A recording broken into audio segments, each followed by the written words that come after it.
Good evening. It's 6 o'clock on Wednesday, May 11th.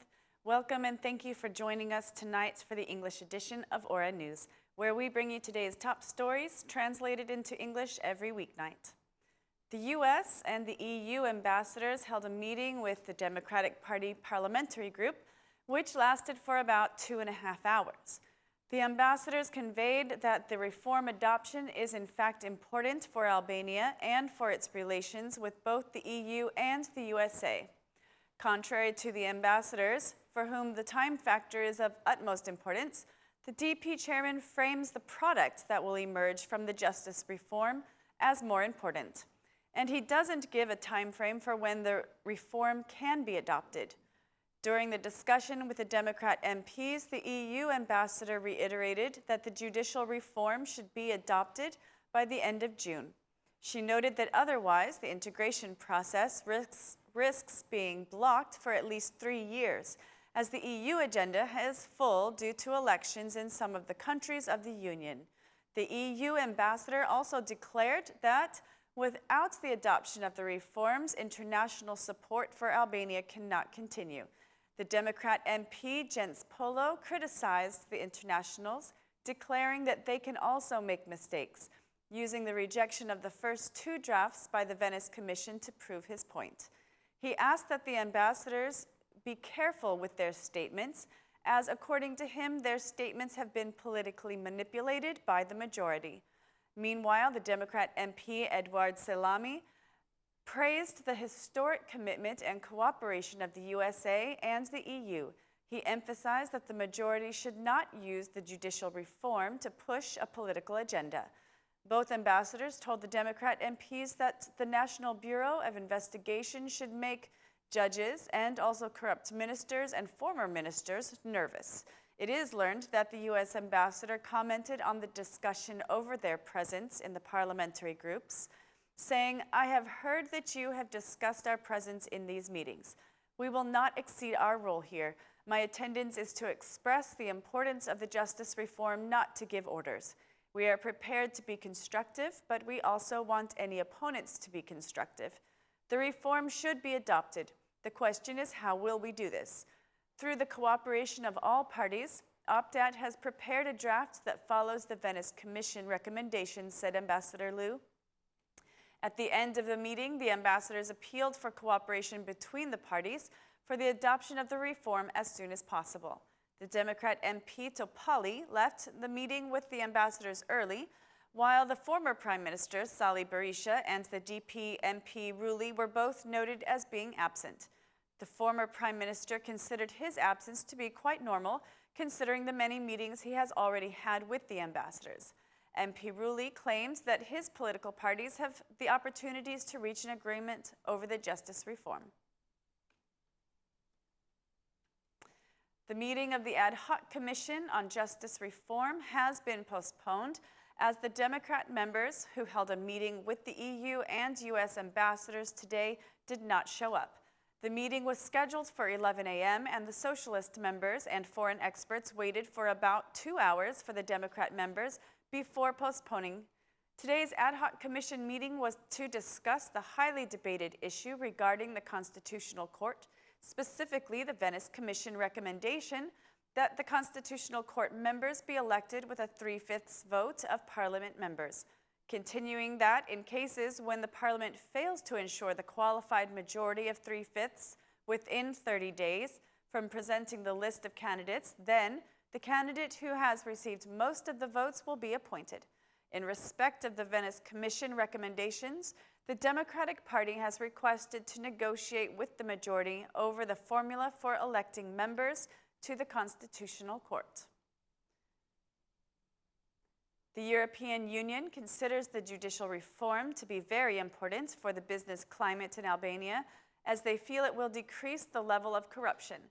During a presentation on small and medium business enterprises, the chief of the economic sector in the European Union, Ian Rudolph, declared that the justice reform is a guarantee for the investors and for greater economic development. The European Union has devoted more attention to small and medium enterprises as they offer more employment opportunities and better economic development.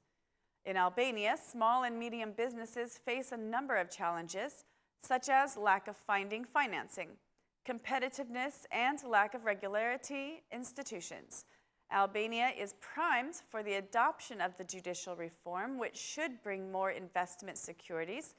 The justice reform means more justice and less corruption, Rudolph said. Meanwhile, the Minister of Economy admitted that there still are some challenges which need to be addressed in order to create a positive business climate, especially for small and medium enterprises. These small and medium businesses comprise 90% of all businesses in Albania and have the highest number of employees since they are mainly family businesses. The Administrative Court of Appeal postponed the review of City Hall's request regarding the 17-story building at the Lake Park area. City Hall has requested the revocation of the permit to construct the building at the dam of the lake, basing its request on the report of the Board of Dams, which considers the construction of a building in that area to be too risky. The City Hall also requested the exclusion of 3 judges appointed for this case, as according to the mayor, they have a conflict of interest being related to the owner of the potential building. On the other side of the unrest, the court also postponed reviewing the request of the construction company, which requested the repeal of the Urban Construction Inspectorate's decision to suspend the construction of the 17-story building. Meanwhile, one of the judges of this case withdrew. It is unclear if this is the cause for the postponement of the court session. Before the postponement, the mayor of Tirana, the civil society, and some socialist movement for integration MPs protested outside the court against the construction of the building, blocking traffic for around 3 hours. The permit to construct the building was given when Mr. Basha was the mayor of Tirana, and it was suspended by the National Inspectorate for the Protection of Territory. The lawsuits will be reviewed by the Administrative Court of Appeals on Friday. The Bank of Albania publicly announced the reasons it has lowered the expectations for this year's economic growth, which was lowered by 0.4%. In the report for the 2016 first quarter, the banking regulatory institution noted that the international climate and the decline of the business confidence were the reasons the Albanian economy has yet to return to its potential. Economic growth for this year was expected to be higher than that of 2015. However, growth rates are lower than our previous estimates due to expectations of a weaker performance in the Eurozone, weakness shown in some sectors of the Albanian economy, and high business uncertainty. Consequently, the economy is expected to remain below its potential for a longer period of time, reads the Bank of Albania report. However, the Bank of Albania remains optimistic for the future. In the medium term, economic growth is expected to improve in 2017 and again in 2018. The Albanian economy is projected to gradually return to equilibrium during 2017, helping inflation to return to target around the end of 2018, notes the Bank of Albania. In its economic analysis, the Bank of Albania estimates that the expansion of private spending and investing is expected to be a main source of growth for this year.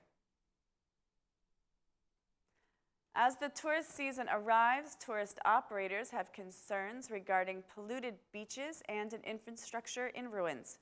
The chairman of the tourist union raised an alarm that despite the problems, there have been more reservations this year, stating that if measures to fix the problems are not taken, tourists will not come back to Albania next year. The statement was made after the presentation of a USAID survey of tourism school graduate candidates.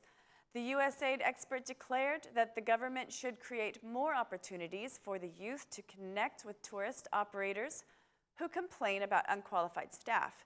The tourist operators continue to appeal to the government to finish the bylaws that completes the tourism laws, which should reduce the number of problems they face.